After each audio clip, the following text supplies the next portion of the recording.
बच्चों, इस वीडियो में क्लास 9th की साइंस का पहला चैप्टर हमारे आसपास के पदार्थ मैटर इन अवर सराउंडिंग्स के बारे में जानेंगे।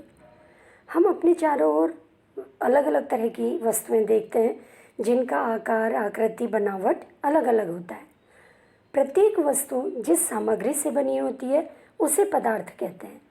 जिस हवा में हम सांस लेते हैं, जो हम भोजन खाते हैं, इसी तरह से नमक, चीनी, दूध, सीमेंट, यहाँ तक कि पानी की एक छोटी बूंद, रेत का एक सूक्ष्म कण, ये सभी पदार्थ हैं। पदार्थ जो हैं उनमें अपना द्रव्यमान होता है और वो स्थान घेरती हैं या उनका आयतन होता है। पदार्थ को भौतिक गुणधर्म और रासायनिक प्रकृति के आधार पर दो तरह से वर्गीकृत किया जाता है। इस वीडियो में हम पदार्थ के भौतिक गुणों के आधार पर पदार्थ के बारे में जानेंगे। तो इस तरह से पदार्थ का मतलब हो गया है जिसमें द्रव्यमान है और आयतन होता है, वो पदार्थ कहलाते हैं। अब देखिए, पदार्थ का भौतिक स्वरूप पहला हो गया, पदार्थ कणों से मिलकर बना है। अब यहाँ पे दिया है चित्र में, देखिए एक बीकर में पानी दिया है, आधा बीकर पानी, उसमें 1 चम्मच नमक डाल दिया है।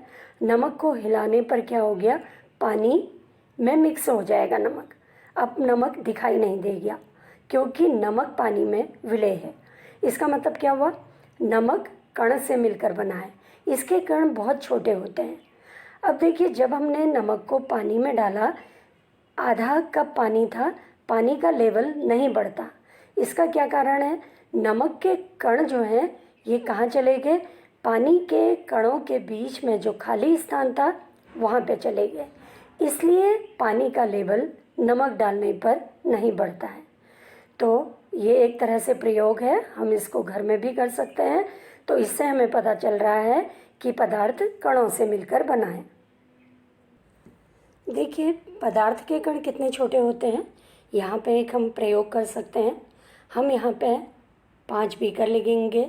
सबसे पहले में शुद्ध पानी है और बाकी जो 4 हैं इनमें भी पानी है। अब देखिए, पहले में 100 ml पानी है, बाकी में 90 ml पानी है। अब जो ये दूसरे नंबर का बीकर है, इसमें पोटेशियम परमैंगनेट का एक क्रिस्टल डाल देते हैं, एक टुकड़ा डाल देते हैं। इससे क्या होता है, इसका रंग डार्क लाल हो जाता है। अब इसमें से 10 ml निकाल कर दूसरे बीकर में डाल देते हैं। अब इसका रंग थोड़ा सा हल्का लाल हो गया। अब इसमें से फिर 10 ml निकालेंगे, तीसरे बीकर में डालेंगे, उसका रंग और हल्का लाल हो जाता है। और इसमें से 10 ml निकाल कर अगर हम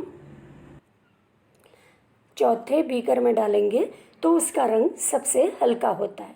इसका मतलब क्या हुआ, पोटेशियम परमैंगनेट का क्रिस्टल बहुत छोटे छोटे कणों से बना है। ये कण पानी से में डालने से विभाजित हो जाते हैं और ये लास्ट वाले बीकर को भी रंगीन कर देते हैं। एक स्थिति ऐसी आती है जब इसके कण विभाजित नहीं हो पाते। अगर हम ये क्रिया को और करते जाएं आगे बीकर में, तो ये एक भी स्थिति ऐसी आएगी जब अंतिम बीकर में ये जो पानी है ये रंगीन नहीं होगा। इसका मतलब उसके कण अब ज़्यादा विभाजित नहीं होते। ये प्रयोग को हम डिटॉल डाल के भी कर सकते हैं। लास्ट के बीकर में हम देखेंगे डिटॉल की खुशबू उसमें भी हल्की आती है। पदार्थ के कण के जो गुण हैं, इसमें क्या क्या हो गया, देखिए पहला, पदार्थ के कणों के बीच खाली स्थान होता है। अभी हमने जो ये प्रयोग किया, इसमें देखा हमने गिलास में अगर हमने पानी डाला या पोटेशियम परमैंगनेट डाला तो उसके कण पूरे पानी में समान रूप से वितरित हो जाते हैं। वो कण कहाँ चले गए, वो कण पानी के खाली जो अणुओं के बीच में खाली जगह है वहाँ चले गए। इसी तरह से हम चाय पीते हैं या कॉफ़ी पीते हैं, हम उसमें क्या करते हैं, चीनी डालते हैं, वो चीनी पूरी कॉफ़ी या चाय में बराबर मिल जाती है। इसी तरह से पदार्थ के कण निरंतर गतिशील होते हैं। जैसे अगर हम कमरे में, घर में एक कोने में अगरबत्ती रख दें तो उसकी खुशबू नहीं आएगी अगर हम उसे जलाएंगे नहीं। हमें उसकी खुशबू लेने के लिए उसी के पास जाना पड़ेगा। लेकिन अगर हम अगरबत्ती जला देते हैं तो क्या होगा, पूरे कमरे में खुशबू फैल जाएगी। इसी तरह से फ्रिज में अगर खाना रखा हुआ है तो उसकी खुशबू दूर तक नहीं जाती, लेकिन अगर हम उस खाने को गर्म करते हैं तो उसकी खुशबू दूर तक चली जाती है। इसी तरह से देखिए पानी से भरे 2 गिलास लेंगे और दोनों में एक में 1 बूंद रेड कलर की इंक डाल देंगे और दूसरे में 1 बूंद शहद डाल देंगे।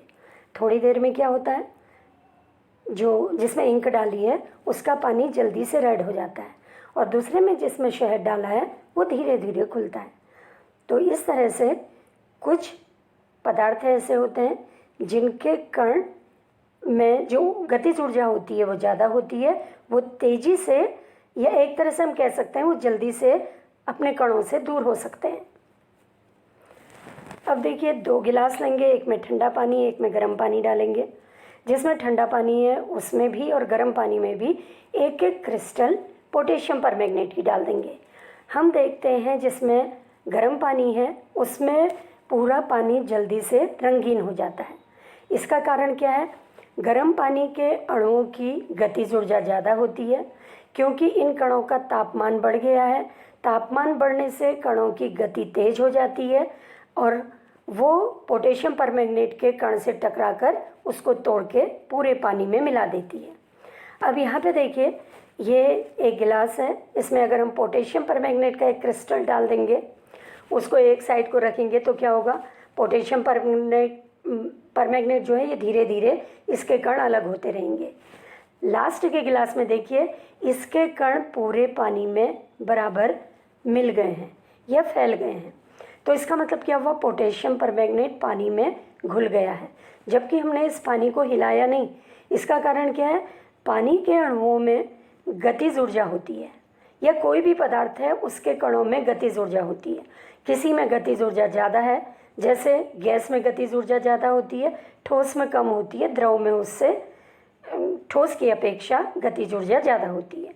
तो इस पानी में जब पोटेशियम परमैंगनेट डाला तो इसके कण जो हैं इनके अणु आपस में टकराते हैं और टकराने से बार बार क्या होता है, ये धीरे धीरे पूरे पानी में मिल जाते हैं। तो ये जो हमने एक्टिविटी देखी, इस एक्टिविटी में हमने देखा ये कण जो है पदार्थ के एक दूसरे के साथ स्वयं ही अंतर्मिश्रित हो जाते हैं। ऐसा कणों के रिक्त स्थानों में समावेश के कारण होता है। 2 विभिन्न पदार्थों के कणों का स्वतः मिलना ही विसरण कहलाता है।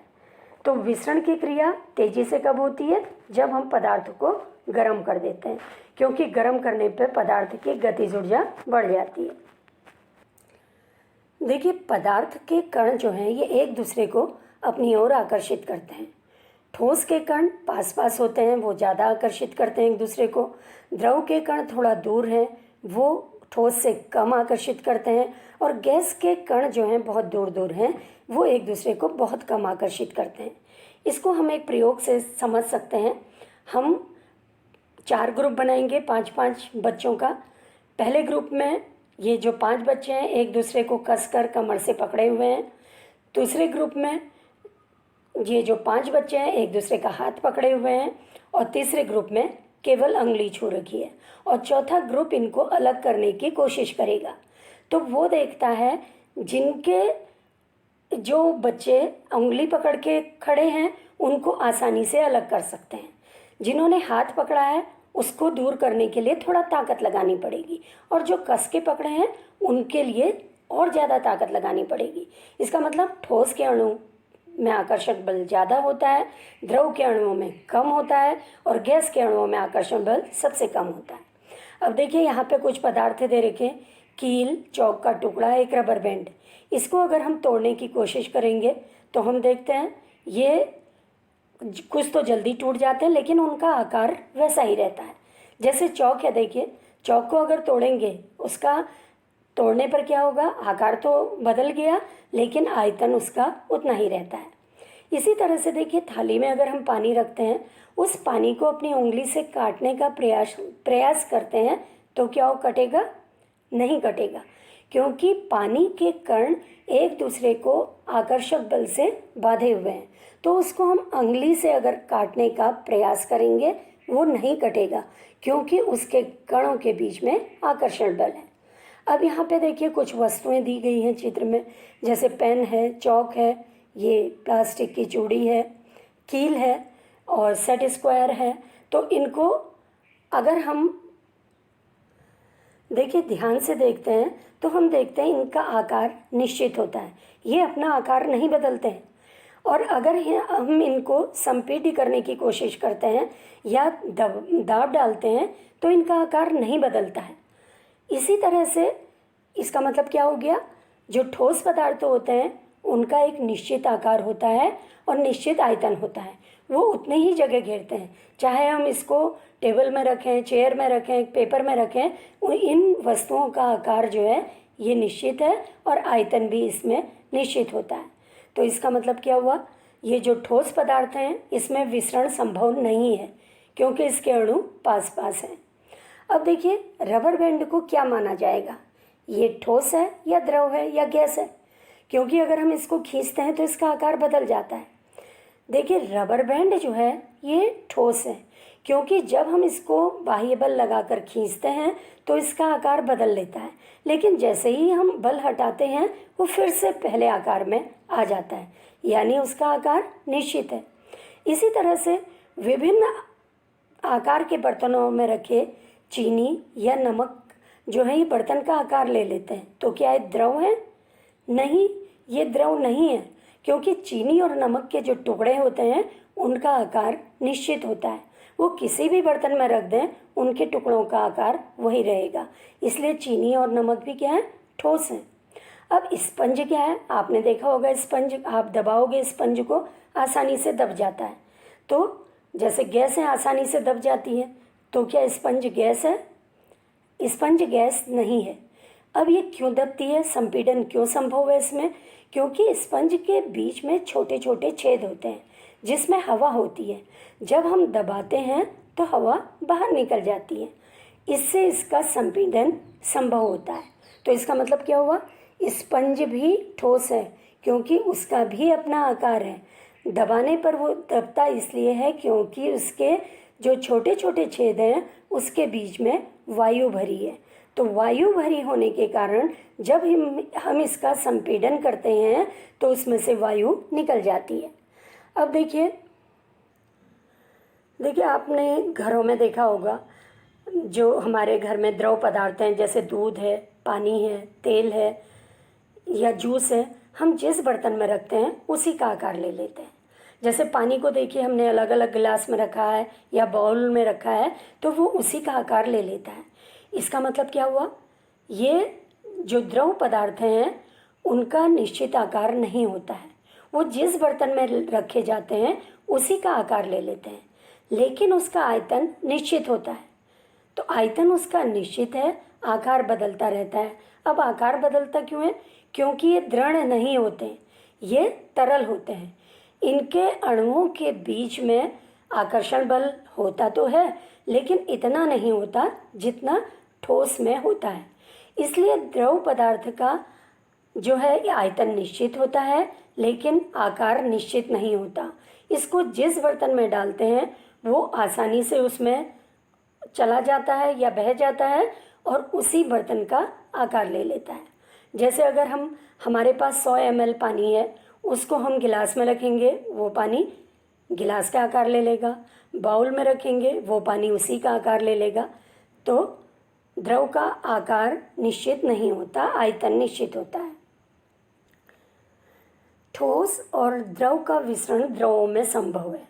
इसी तरह से आपने देखा होगा पानी में बहुत सी गैसें घुली रहती हैं, जैसे ऑक्सीजन, कार्बन डाइऑक्साइड। इसीलिए मछली है या शैवाल है पानी में आसानी से हो जाती हैं। सभी जीवधारी अपने जीवन निर्वाह के लिए सांस लेते हैं और हम सांस लेने के लिए क्या करते हैं, हवा से ऑक्सीजन लेते हैं।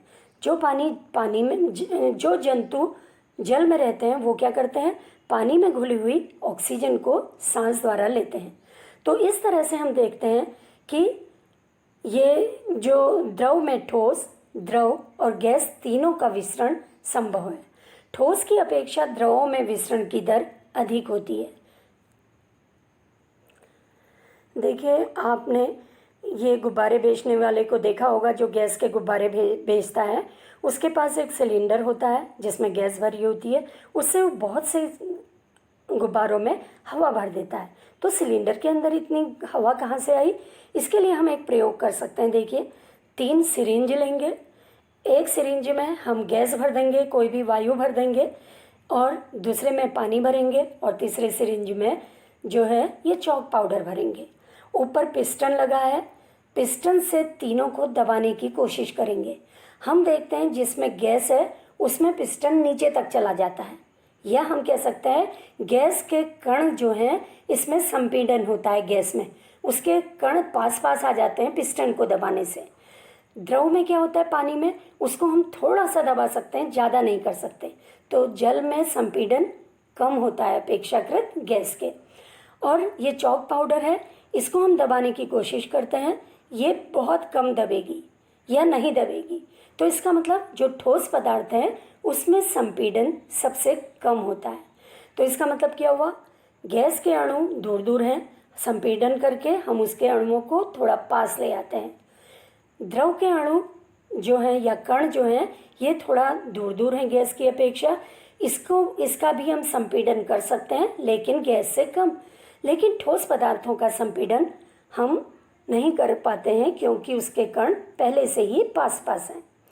अब देखिए, ठोस द्रव की तुलना में गैसों का संपीड़न जो है तेजी से होता है।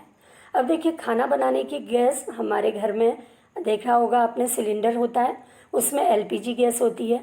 एलपीजी का मतलब लिक्विफाइड पेट्रोलियम गैस। जो गैस है वो लिक्विड के रूप में है, तरल के रूप में है। जब हम खोलते हैं उसका रेगुलेटर तो वो क्या होता है, दाब कम हो जाता है और वो गैस के रूप में परिवर्तित हो जाती है। तो इसका मतलब क्या हुआ, जो गैस सिलेंडर में भरी हुई है वो द्रव के रूप में है, या हम कह सकते हैं उसको संपीड़न उसका इतना किया गया है कि उसके कण इतने पास पास आ गए हैं गैस के कि वो द्रव के रूप में परिवर्तित हो गए हैं। इसी तरह से अस्पताल में दिए जाने वाले जो ऑक्सीजन सिलेंडर हैं इसमें भी संपीड़ित गैस होती है। आजकल आपने देखा होगा ये पेट्रोल डीजल का उपयोग कम होता है गाड़ियों में, सीएनजी का ज़्यादा होता है, कॉम्प्रेस्ड नेचुरल गैस इसको कहते हैं, या संपीड़ित प्राकृतिक गैस इसको कहते हैं। तो इसका कारण क्या है, इसमें भी गैस कैसे भरी है, उसका संपीड़न करा हुआ है। तो इस तरह से ये संपीड़न करके बहुत सारी गैस एक छोटे से सिलेंडर में भरी जा सकती है। अब देखिए, गैसीय अवस्था में कणों की गति अनियमित और तेज होती है। इस अनियमित गति के कारण ये कण आपस में भी टकराते हैं और बर्तन की दीवार से भी टकराते हैं। बर्तन की दीवार पर गैस कणों द्वारा प्रति इकाई क्षेत्र पर लगे बल के कारण गैस का दबाव बनता है, या हम कह सकते हैं गैस बर्तन पर बाहर की ओर को दबाव लगाती है, क्योंकि उसके कण की गति अनियमित होती है और उसमें गतिज ऊर्जा ज़्यादा होती है। तो ये कण आपस में भी टकराते हैं, बर्तन की दीवार से भी टकराते हैं, जिससे कि एक दबाव बनता है जो कहाँ पे लग रहा है, जिस बर्तन में गैस रखी हुई है उस पर लगता है। देखिए, क्या पदार्थ अपनी अवस्था को बदल सकता है? देखिए, हाँ, हम इसको घर में भी देखते हैं। जैसे फ्रिज में बर्फ़ रखी होती है, वो क्या है, ठोस है। जब हम उसको बाहर निकालते हैं थोड़ी देर में वो किस में बदल गई, पानी में, यानी द्रव में। जब हम उस द्रव को गर्म करते हैं वो किस में बदल जाती है, वाष्प में, यानी गैस में। इसका मतलब क्या है, पदार्थ की अवस्था बदल रही है जैसे जैसे उसमें ताप में परिवर्तन हो रहा है।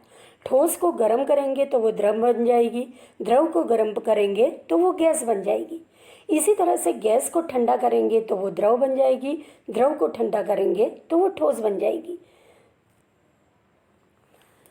देखिए, यहाँ पे चित्र में एक बीकर लिया हुआ है। बीकर में बर्फ़ रखी है और उसको हम गर्म कर रहे हैं, और इसमें थर्मामीटर लगा है और कांच की छड़ लगी हुई है। थर्मामीटर से जब हम देखते हैं बर्फ़ को हम गर्म कर रहे हैं, बर्फ़ क्या होगा, पानी में परिवर्तित होगा, और थर्मामीटर से हम उसकी रीडिंग नोट करेंगे। हम देखते हैं जब तक पूरी बर्फ़ पानी में परिवर्तित नहीं हो गई उसका ताप उतना ही रहता है। इसी तरह से ये इसमें देखिए, दूसरे में पानी रखा हुआ है। पानी को अगर हम गर्म करेंगे तो क्या होगा, पानी वाष्प बन जाएगा। हम देखते हैं जैसे ही पानी उबलने लगता है थर्मामीटर में उसकी रीडिंग एक जगह पे स्थिर हो जाती है। जब तक कि पूरा पानी वाष्प नहीं बन जाता, चाहे हम कितना ही उसको गर्म करें, उसका टेम्परेचर अब नहीं बढ़ता, थर्मामीटर में रीडिंग उतनी ही रहती है। तो इसका मतलब क्या हुआ, ये पदार्थ की जो अवस्था में परिवर्तन हो रहा है, इसमें तापमान जब बढ़ रहा है उससे क्या हो रहा है, पदार्थ की अवस्था में परिवर्तन हो रहा है। लेकिन जब अवस्था में परिवर्तन होता है, एक इस तापमान बढ़ने पर वो तापमान स्थिर होने के बाद क्या होता है, वहीं पर रुक जाता है, क्योंकि उसमें जो अब हम गर्मी दे रहे हैं, ऊष्मा दे रहे हैं, वो उसको गर्म नहीं कर रही बल्कि उसकी अवस्था में परिवर्तन कर रही है। अब देखिए, ठोस के तापमान को बढ़ाने पर उसके कणों की गतिज ऊर्जा बढ़ जाती है।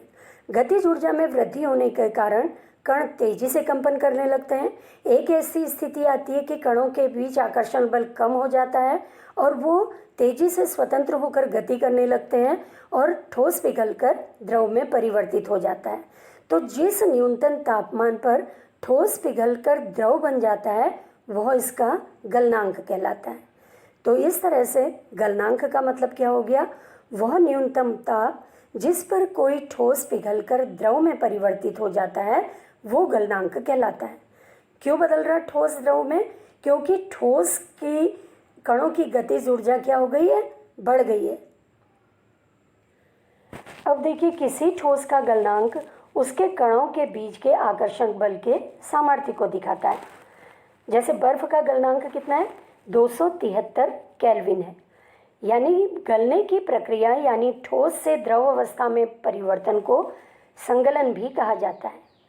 अब देखिए, तापमान की अंतर्राष्ट्रीय इकाई जो है ये केल्विन है। इसको के से प्रदर्शित करते हैं। 0 डिग्री सेल्सियस बराबर होता है 273 केल्विन।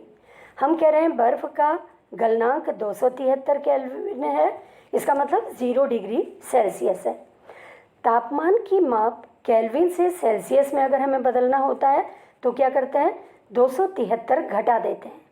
और अगर सेल्सियस से हमें केल्विन में बदलना है तो उसमें क्या करते हैं, 273 जोड़ देते हैं। यहाँ पे उदाहरण दे रखा है, देखिए 5 डिग्री सेल्सियस को अगर केल्विन में बदलना है तो क्या करेंगे, 273 जोड़ देंगे। तो 5 में 273 जोड़ देंगे, कितना आ गया, 278 केल्विन। इसी तरह से 300 केल्विन को अगर सेल्सियस में बदलना है तो क्या करेंगे, 300 में से 273 घटा देंगे, कितना आ जाएगा, 60 डिग्री सेल्सियस। देखिए, गलने के प्रयोग की प्रक्रिया के दौरान गलनांक पर पहुंचने के बाद जब तक संपूर्ण बर्फ पिघल नहीं जाती तापमान नहीं बदलता। बीकर को ऊष्मा देने के बावजूद भी ऐसा होता है। कणों के पारस्परिक आकर्षक बल को वशीभूत करके पदार्थ की अवस्था को बदलने में इस ऊष्मा का प्रयोग होता है। क्योंकि ये तापमान में वृद्धि नहीं करती, वो क्या कर रही है, पदार्थ की अवस्था में परिवर्तन कर रही है। तो जो ऊष्मा दी जा रही है, इस ऊष्मा को बर्फ क्या करती है, अवशोषित कर लेती है। ये माना जाता है बीकर में ली गई सामग्री में ये ऊष्मा छुपी है, जिसे गुप्त ऊष्मा कहते हैं। तो वायुमंडलीय दाब पर 1 किलोग्राम ठोस को उसके गलनांक पर द्रव में बदलने के लिए जितनी ऊष्मीय ऊर्जा की आवश्यकता होती है उसे संगलन की प्रसुप्त ऊष्मा या गुप्त ऊष्मा कहते हैं।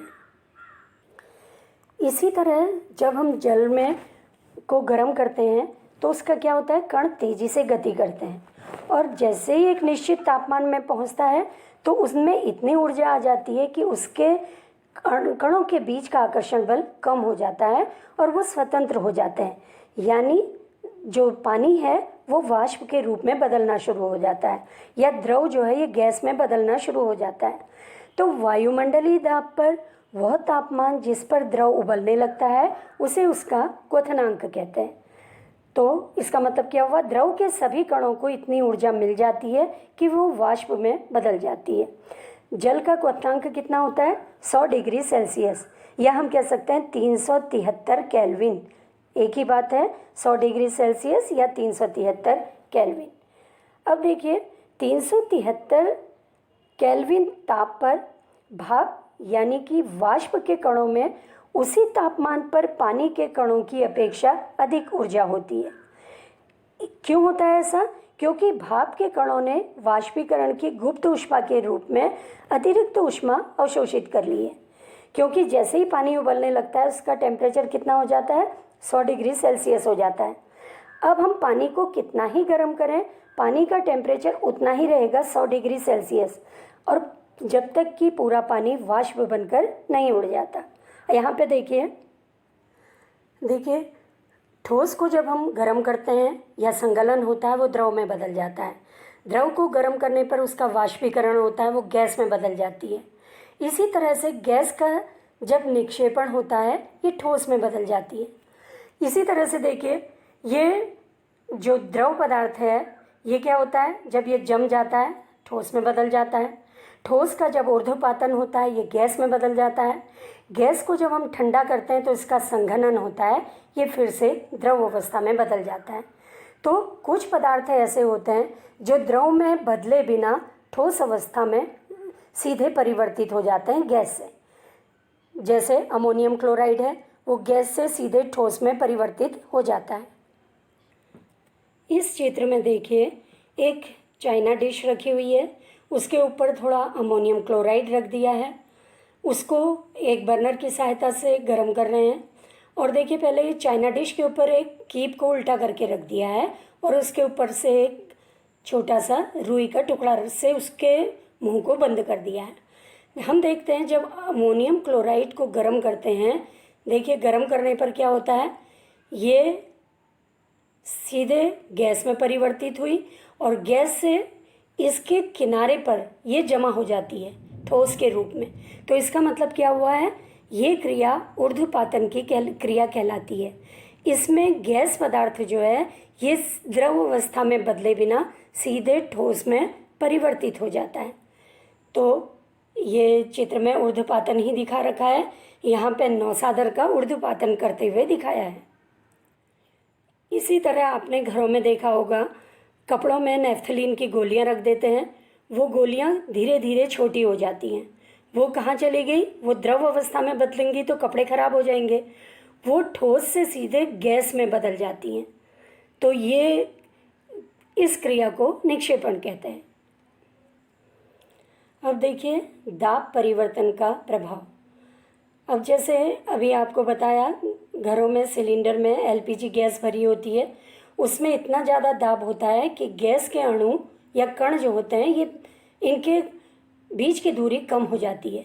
उनके कणों के बीच में क्या होता है, आकर्षण बल ज़्यादा हो जाता है, जिससे गैस द्रव में बदल जाती है। तो दाब के बढ़ने और तापमान घटने से गैस द्रव में बदल जाती है। आपने ठोस कार्बन डाइऑक्साइड के बारे में ज़रूर सुना होगा। ये उच्च दाब पर इसको संग्रहित किया जाता है। देखिए ठोस कार्बन डाइऑक्साइड को शुष्क बर्फ भी कहा जाता है। क्यों कहते हैं? क्योंकि ठोस कार्बन डाइऑक्साइड द्रव अवस्था में आए बिना सीधे गैस में परिवर्तित हो जाती है, इसीलिए इसको क्या कहा जाता है, ड्राई आइस या शुष्क बर्फ कह सकते हैं। तो हम कह सकते हैं पदार्थ की अवस्थाएं यानी ठोस, द्रव और गैस दाब और तापमान के द्वारा तय होती है। अगर गैस का दाब बहुत बढ़ा दिया जाएगा, ताप कम कर दिया जाएगा तो गैस द्रव में बदल जाएगी। अब यहाँ पे देखिए चित्र में दिखा रखा है कि दाब बढ़ाने पर पदार्थ के कणों को कैसे नज़दीक लाया जाता है। देखिए ये जो चित्र है पहला, इसमें दिखा रखा है, ये गैस के अणु दिखा रखे हैं, ऊपर से पिस्टन लगा है, ये सिलेंडर में रखा हुआ है। जब पिस्टन को दबाते हैं, दाब लगाते हैं तो उसके अणु क्या होते हैं, पास पास आ जाते हैं। और जब और ज़्यादा पिस्टन को नीचे दबाते हैं, इसके कण और ज़्यादा पास पास आ जाते हैं। तो इसका मतलब क्या हुआ, दाब जैसे ही बढ़ाया गया कण क्या हो गए हैं, और नज़दीक आ गए। जब कण दूर थे उनके बीच में आकर्षण बल कम था, जैसे जैसे कण पास पास आते जा रहे हैं आकर्षण बल उनका ज़्यादा होते जाता है। तो इसलिए ज़्यादा दाब पर क्या होता है, गैस पदार्थ द्रव में बदल गए और द्रव पदार्थ ठोस के रूप में परिवर्तित हो जाते हैं। तो ये क्यों हो रहा? क्योंकि दाब लगाने से कण के अणु के बीच में जो रिक्त स्थान है कम हो जाता है और आकर्षण बल ज़्यादा हो जाता है। अब यहाँ पे ये भी आपको बताया था, इसमें फिर से देखिए, तीनों अवस्थाओं में पदार्थ का रूपांतरण यहाँ पे दिखा रखा। ये ठोस जो है जब इसका ऊर्ध्वपातन होता है, जैसा ये अमोनियम क्लोराइड है, ये गैस में बदल जाती है। गैस का जब संगलन होता है ये द्रव में बदल जाती है। द्रव जब जम जाता है ये ठोस में बदल जाती है। इसी तरह से देखिए, ये ठोस पदार्थ को जब गर्म करते हैं ये द्रव में परिवर्तित हो जाती है। द्रव को जब और गर्म किया जाता है इसका वाष्पीकरण होता है, ये गैस में बदल जाती है।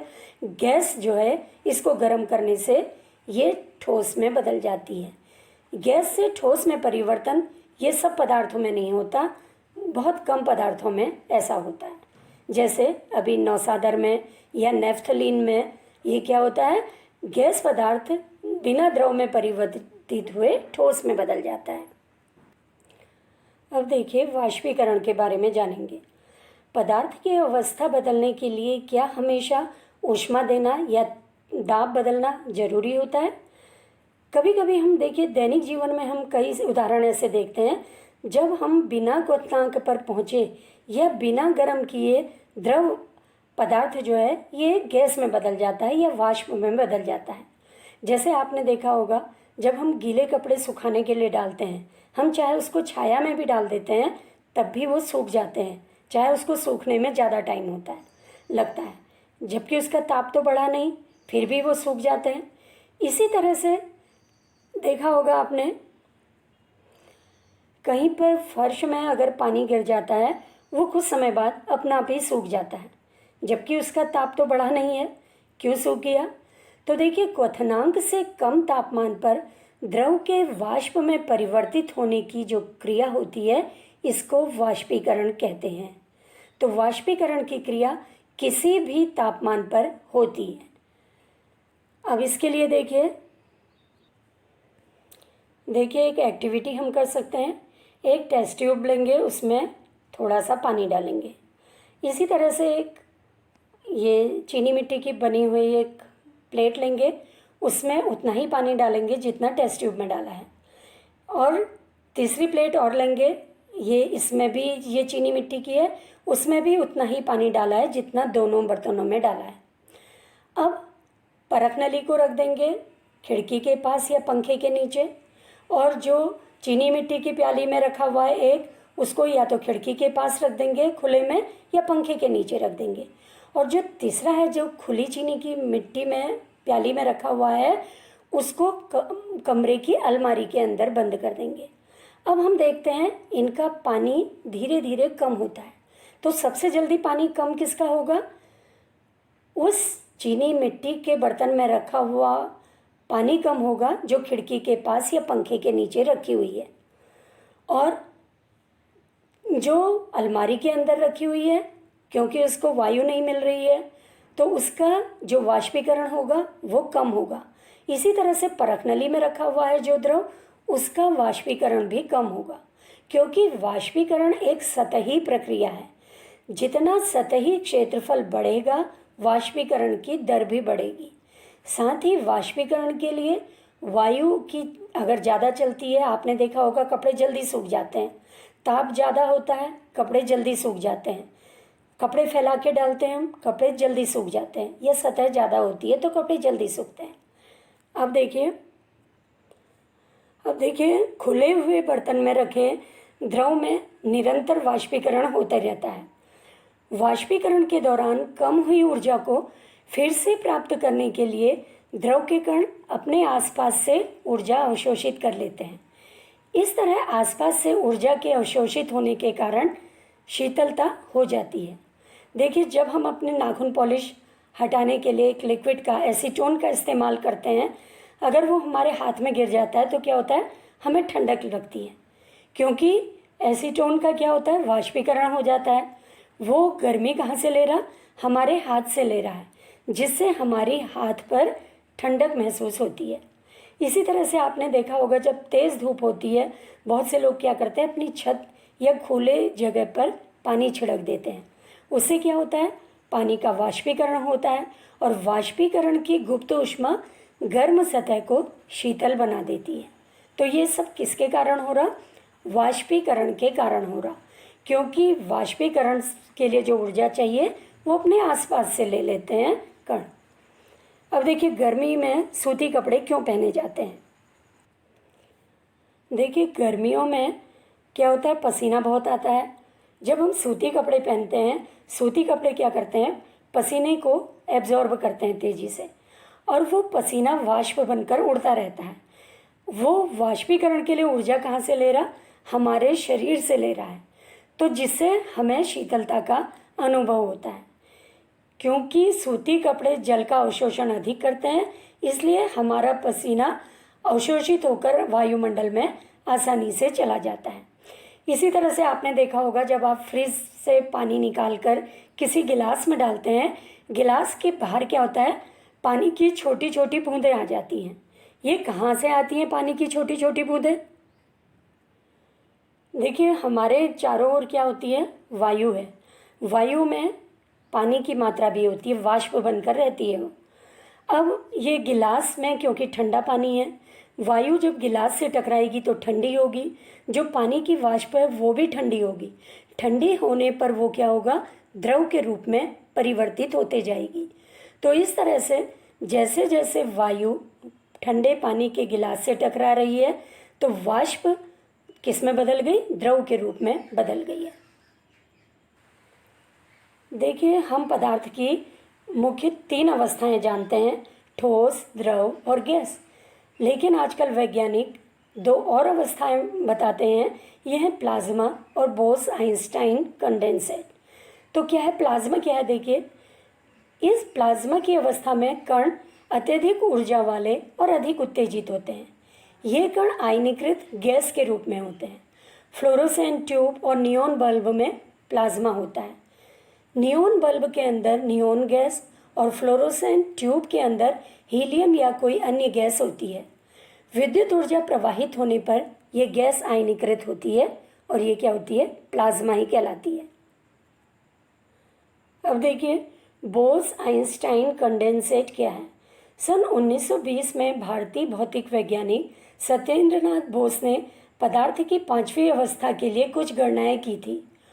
उन गणनाओं के आधार पर अल्बर्ट आइंस्टाइन ने पदार्थ की एक नई अवस्था की भविष्यवाणी की, जिसे बोस-आइंस्टाइन कंडेंसेट या BEC कहा जाता है।